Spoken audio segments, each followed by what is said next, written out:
Hi,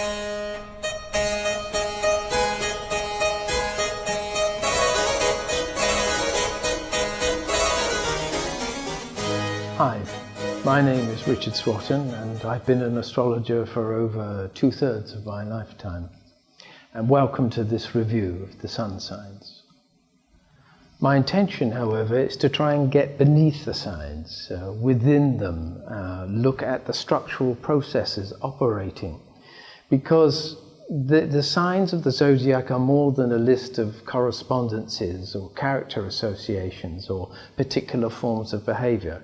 Those are interesting, and they were noted very well in the 1970s with Linda Goodman's sun signs. How to spot an Aries, how to spot a Leo, how to spot a particular sign. Certain characteristics are indeed entertaining. But what I'm interested in is looking at the root principles of the sign, the ordering processes. The signs really start off by taking the qualities of the seasons, because the zodiac as a whole is actually a tale, a story of an ordering process. And each one of the signs has a specific thing to say in the overall cycle of the year.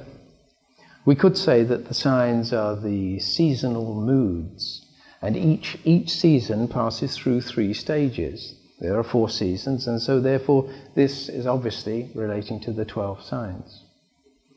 Each sign has an image. But in that image is condensed a whole variety of things, from mythic associations, ancient wisdom traditions. Each sign has a response mechanism and a type of behavior that goes with it. It's as if it reacts to life in a particular way. And you could also see the signs perhaps as a particular tint or a mode of perception through which people look. And so when they're seeing, they kind of select things from the world through their sun sign because they have an affinity with it.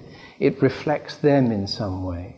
The signs are an embodiment of nature, and so they don't just operate in the human vehicle, they operate everywhere. The signs also have an innate ordering principle, a teleology, an intent or a purpose to them. These are tale to be told. It's as if there is, as I say, a developing process in each sign that the sun sign in particular will show what this ordering process is. When we become our sun sign, what we become is more connected to our individual purpose. The word purpose is interesting in this regard. It means finding one's own place. Psychologically, it means finding one's identity, one's will to live, and then put that out with intent, radiating from a center of which the sign expresses when the sun is within it.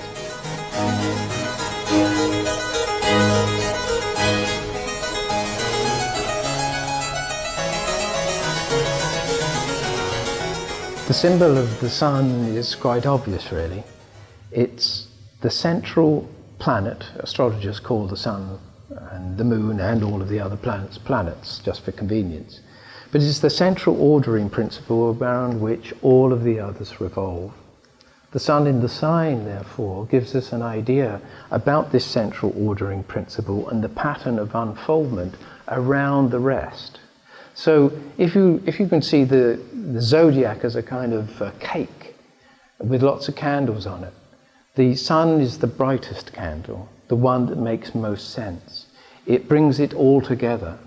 If we lose touch with our sun sign, our sense of individuality, our sense of purpose, our sense of direction, or the will to live, as Alan Leo called it, he called the sun the life bringer, then we have a sense of chaos, purposeless direction, and a kind of just sinking into the flow of different instincts and feelings and needs, all without a kind of central symbol. The images of the sun are quite a few, from the father to the president, the king of a country, the pharaoh indeed. In fact, the ancient civilizations of Egypt revolved around this center of the sun, the main deity. The sun however, is just the carrier of consciousness, just as the king was thought to be the supreme container of a kind of ordering principle in the state. As Apollo, the sun god, he is the father principle, the breaker of curses, the bringer of civilization, of prophecy, and he brings music. As a kind of champion or a hero, he's a very important character in the Greek pantheon. Helios, though, has a very important principle too to bring into operation here. Helios is just the carrier of the sun. In other words, what he represents is similar to what our psychology is. Our psychology carries consciousness in a particular form, but it isn't actually consciousness itself.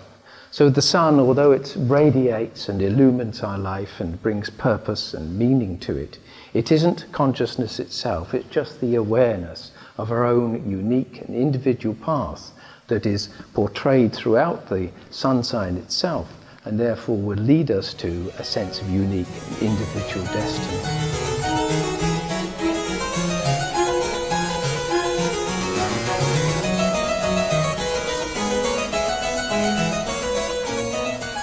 Pisces is the last and the 12th sign of the zodiac. It completes the seasonal cycle, and it's the last phase of winter. We call it the last, and it has a sense of being last and a sense of being lost or really not here, because really the end of seasons are transitional phases from one thing to another, here from winter into spring. So Pisces is very strange, very difficult to kind of get hold of, because within it seems to be embodied all the 12 signs. Vivian Robson badly put it that Pisces is the dustbin of the zodiac.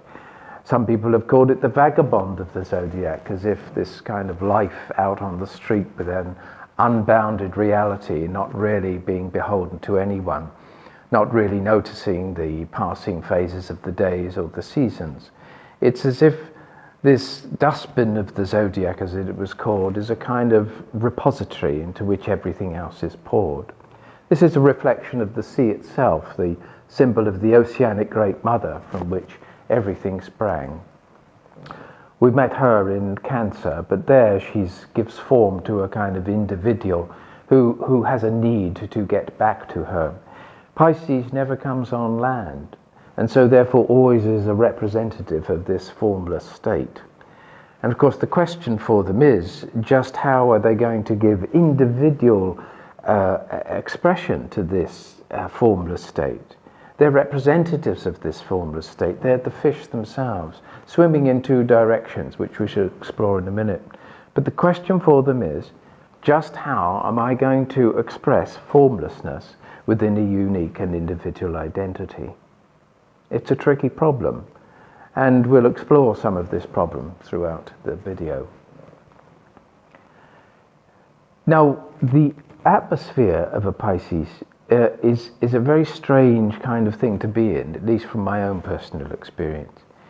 It's as if when you're with them, you are somehow drawn into either a dreamlike state or their own ambience, as if it oozes out, and the individual that you are can get a little bit too absorbed or soaked in to the presence or the being or the emotional state of the Piscean.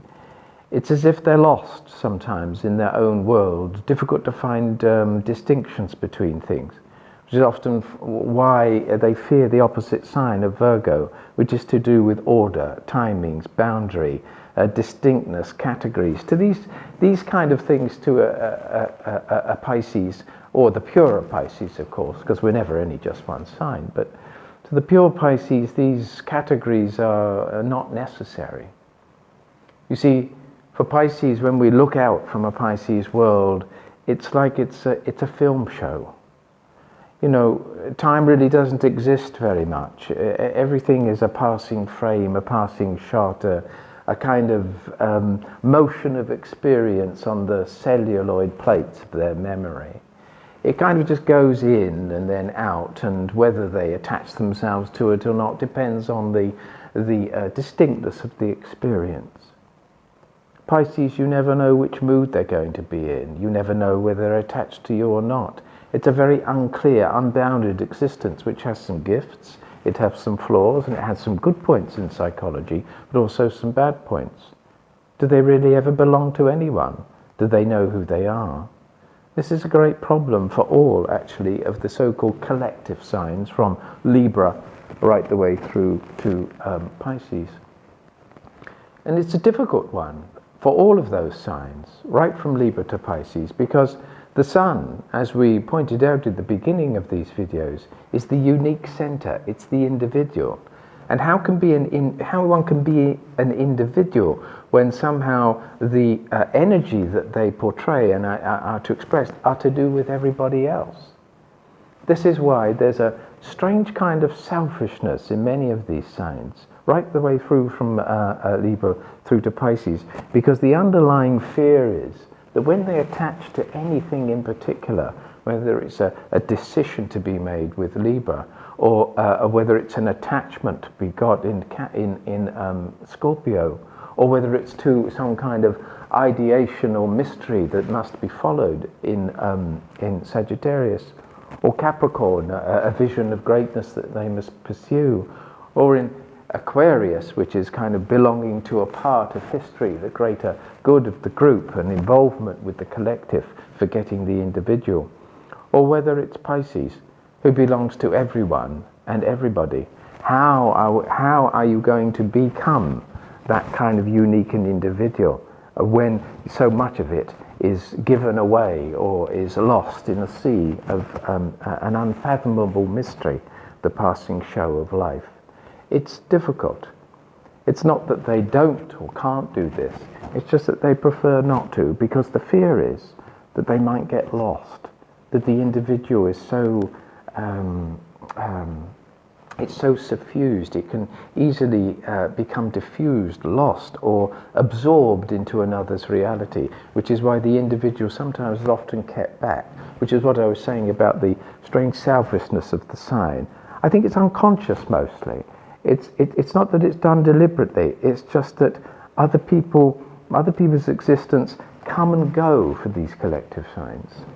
And often this finds the relation to the other 6 personal signs from Aries through to Virgo a very interesting line. They find them attractive, but yet they're always pulled back into the sea, their own oblivion.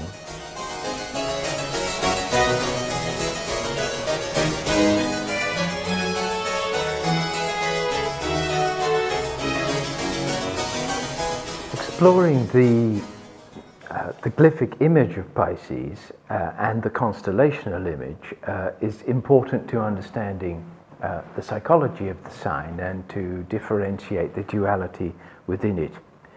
The duality also can be kind of pictured almost like the Tao symbol, a bit of yin and a bit of yang, and in fact that reflects the movement from winter to spring. Sometimes Pisces can surprise you by being more Aryan-like, dynamic, forceful. Suddenly something happens in the sign, or they can become finicky on a particular detail or obstinate about a particular thing. As I said, it's a very, very difficult sign to actually know what you're going to get when it comes out. But remember, always the tendency is when any particular trait of personality develops, it always goes back into a kind of silent, oceanic state. Now, the glyph, the modern glyph, are 2 fish swimming in opposite directions by a single cord. And this isn't quite true to the constellations, but we're going to take both, because the constellational zodiac has the fish swimming across the ecliptic. And the ecliptic is a path of the apparent path of the sun around the Earth. So we have this kind of movement along the Earth's orbit, as it were, the sun's movement, and then the other fish is swimming way just up into the starry heaven above. Now, the fish in the sea, one attempts to go below, one attempts to sink, one attempts to merge or fuse into something, which is the psychology of the sign. It's the psychology of all of the water signs, but for Pisces, it's an attempt to get back to the genuine source where an ego didn't exist. So there's a kind of a desire, in a way, to lose oneself in experience, whatever that experience is, and on whatever plane of reality. If you have an intellectual type of Pisces, it can know all the facts and everything, but the intellectualism is a source of fusion with the whole mind plane. Or on in sociological reality, they might become a swimmer, or they just might like large crowds getting involved in football clubs, or something of that, where they can just merge with everything. On the psychological plane, it is to do with a sense of emotional fusion in relationship, or in relationship with the things that they're doing, or being, or saying, which is why you can get lost in it. Sometimes it's one of the character traits of the sign to start talking about something, but then actually lose touch with the fact that they're supposed to be in a conversation. It isn't a conversation anymore, it's more a kind of a dialogue of an ethereal state of being. And so therefore the person is left spellbound by this state that you're being taken into. That can be a marvelous thing when the person is a performer. You get a lot of performers with Pisces on stage and things like that. So this fish that swims downwards into the sea of oblivion, into taking you into a kind of a state in which separateness doesn't exist, it can be a wonderful feeling, but also a feeling of drowning. Now, the fish that swims towards the surface is the more latter part of the Pisces. It's as if it moves more into spring. There's an urgency in it. There's potential to, out of the sea of the Great Mother is going to come something. And this type of Pisces is more, works more with the imagination, with film, with images, perhaps with music. Something in which a form is created, a movement out of the person is created, and the Piscean quality is exuded forth and then lapped up by those that drink it. Now, the fish that's swimming along the ecliptic, in parallel to the Earth, you get that type of Pisces who is very much linked in to physical sensation, to pleasure. And this is where the Venus, the planet Venus, is said to be exalted in this sign. And therefore one can kind of get lost in a sensual, oceanic oneness. One might call it ecstasy. Now, it's not necessarily an escape, but escapism is often a big part of the psychology of Pisces. But what are they escaping from? Incarnate reality, of course. The facts of time and space. Mortality. More often, for the water signs, it isn't those things at all. It's the feeling that if they attach to anything, they're always going to lose it.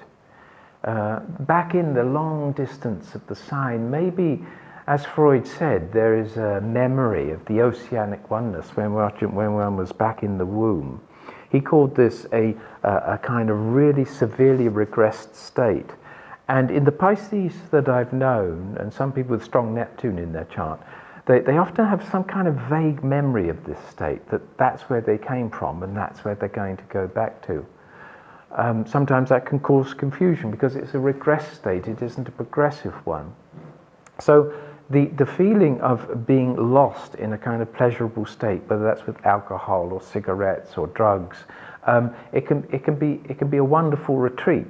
But what happens is the body is being used to generate the state that the Pisces feels. The other is the imagination, or the inclination towards what you might call spiritual pursuits, which is a longing for the source. But it's not longing for the source like Sagittarius. It isn't an ascent. It's more like a sense of trying to be in the present moment and be at one with everything. Now, this has been known in the East as nirvana, the nirvanic states, or turiya, the non-dual reality, or flowing with the Tao.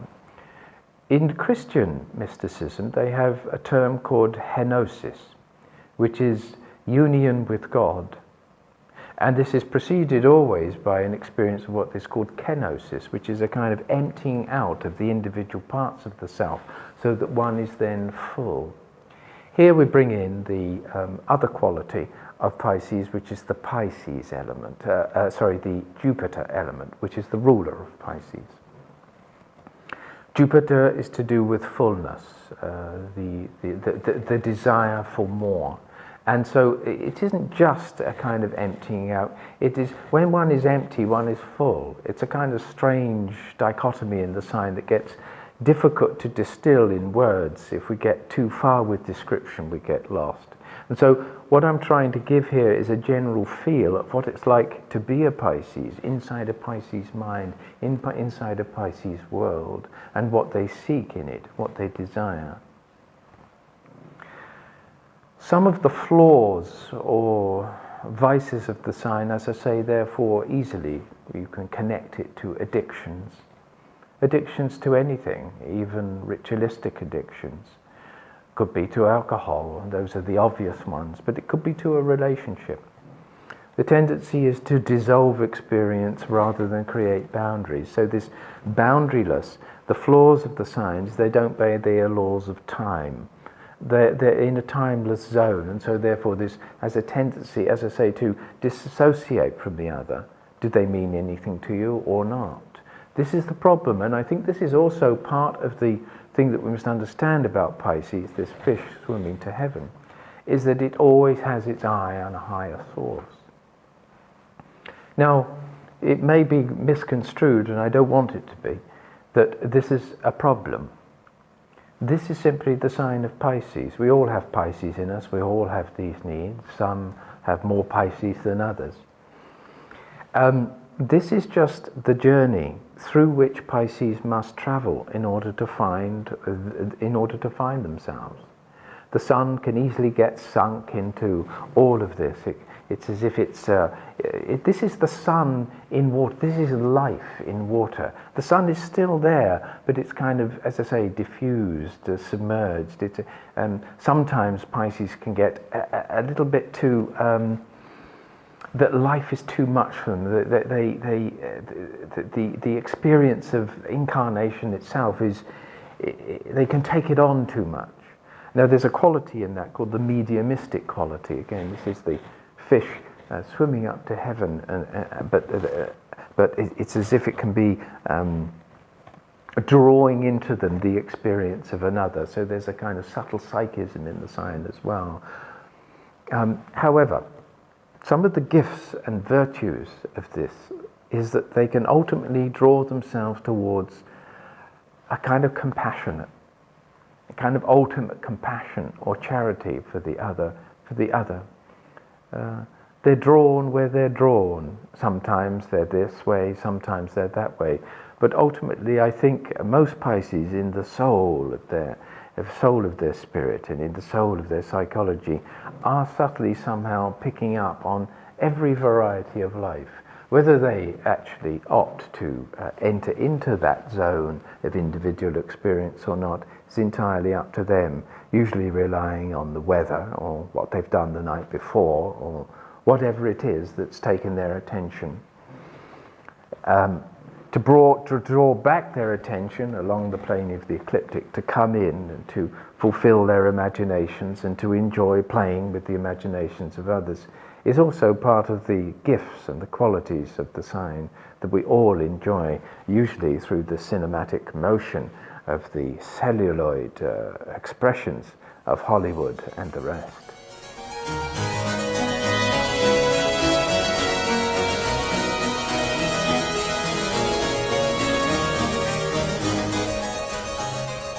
There are a few other remarks I would like to make about Pisces before we move on to a conclusion. Which fish is more uppermost, whether it's the desire to retrieve something from the imaginal, to bring it down, or whether one ends up rather like Charlie Parker, who had his moon in Pisces, ended up a drug addict and unfortunately a kind of junkie, an amazing player, but he lost himself in a sea of oblivion and unsatisfied desire. Or is the person going to become a Maurice Ravel or an Auguste Renoir, both Pisces, or perhaps even a Rudolf Nureyev, somebody who mesmerized audiences through the atmosphere that he created, somehow imbued with the spirit of which he was dancing. The petty lies and deceptions, the illusions, the cloudiness of the facts, and the confusions caused by Pisces, however, they may be annoying sometimes to people, but it's not done usually for manipulative purposes. There's something in the sign which kind of knows from a distant memory somewhere in them that, you know, life is passing through. We may come again, we might not come again, we may have been before, we might not have been before. What's the point? Let's just get on with it. We're here now. So although this can be confusing sometimes, it can be confusing to the Pisces themselves when they sink into these self-deceits or delusions or illusions of their own imagination, believing what they've thought rather than actually what is. Always remember that it's not for that reason. It's not usually for manipulative purposes like a Scorpio or Capricorn or someone more straightforward who have a purpose or an intention in their deceit. That's not it at all. But however, I'm suggesting that Pisces can do that, and it's something to be noted. The other thing I wanted to say very briefly is that the transit of Neptune, the planet Neptune, has been in Pisces since around 2010-11. It's now reached the 10th degree, which is people born around 4 or 5 days either side of March the 2nd. And what's happening now is an ever-present need to understand themselves greater. A sense of losing their way, perhaps. Neptune, after all, is the god of the sea. I haven't gone into the mythic things. Can be found in the text. But Neptune attempts to dissolve what has been, and in order to do that, somehow the person needs to lose their way. There's a kind of purposelessness at the moment, and a draw perhaps towards some kind of meditative experience. But being lost in a relationship is not the answer. Neither is an addiction. It's somehow with Neptune one has to find a way not to belong to life too dramatically, but also not to get lost in this, so what I've called the sea of oblivion, of the imaginative insides, or the depths of the unconscious, or indeed the overwhelming kind of desire to sink into pleasure in order to escape the realities of life. So in conclusion, I think the life lesson that Pisces is telling us all, what they imbue in their atmosphere, is to really try to see the soul in things. It's a kind of poetic sign. It moves through life in a poetic, metaphoric way. Objects and things are not necessarily what they are, they're just experiences. And when we can see the soul of things, and when Pisces has allowed their kind of emotional experience to seep through them, it's there that they're trying to somehow find the soul that's inherent within their own life. That sense of individuality, which is so diffuse to them, is simply in the lived experience itself, rather than any in particular thing.